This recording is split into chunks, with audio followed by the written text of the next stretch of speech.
quelqu'un vient à la consultation avec un problème de choix et on sort le 2 d'épée. Qu'est-ce que vous en pensez? Comment vous allez l'aider à résoudre son problème de choix?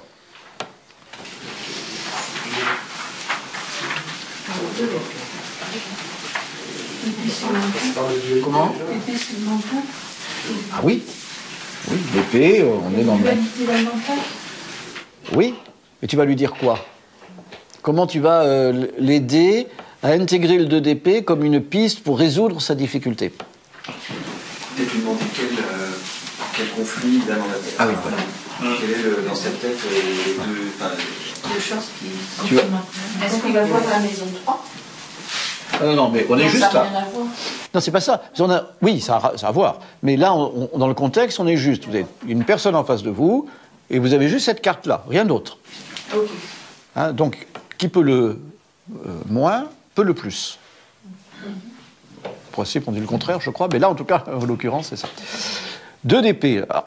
Quand il vient le 2 d'épée, la première chose, effectivement, qu'on peut proposer, c'est dire, bon, tu as un conflit, d'accord, essayons d'exprimer, on est dans l'épée, hein, d'exprimer avec clarté, avec brillance, avec l'épée, avec la brillance et la clarté de l'épée, essayer d'exprimer très clairement les 2 pensées qui en toi sont en conflit. Les 2 pensées qui en toi sont en conflit.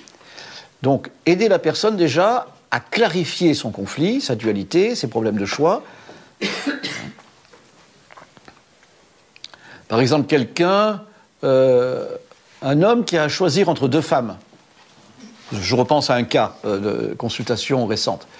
Il dit oui, mais alors,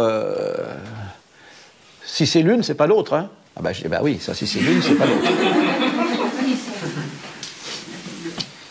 Donc finalement, laquelle choisir?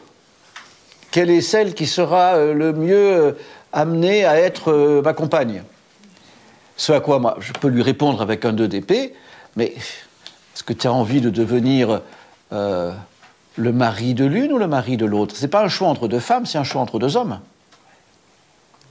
C'est quel choix tu prends en charge, hein, entre Blanche et Rose.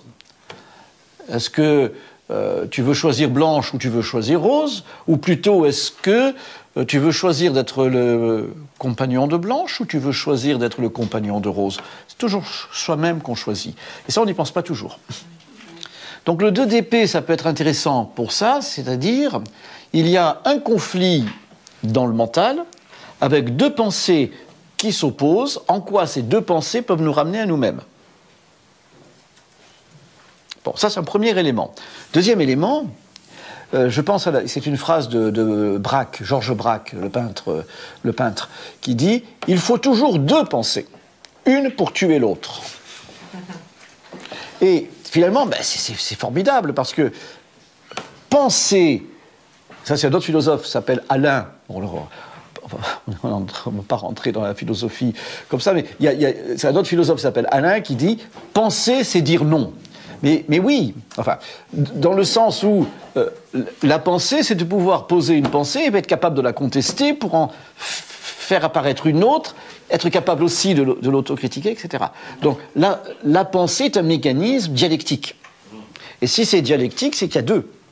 Hein, Et donc, 2 pensées, l'une pour tuer l'autre, mais en même temps l'autre pour tuer l'une. Enfin, c'est un mouvement dynamique d'utiliser tes 2 pensées, non pas comme des ennemis, mais comme un moteur. Et c'est pour ça que, dans le 2 d'épée, on a aussi l'alliance des pensées. Ce n'est pas forcément le conflit des pensées, mais ça peut être l'alliance des pensées. Parce qu'il y a des pensées qui peuvent très bien aller ensemble.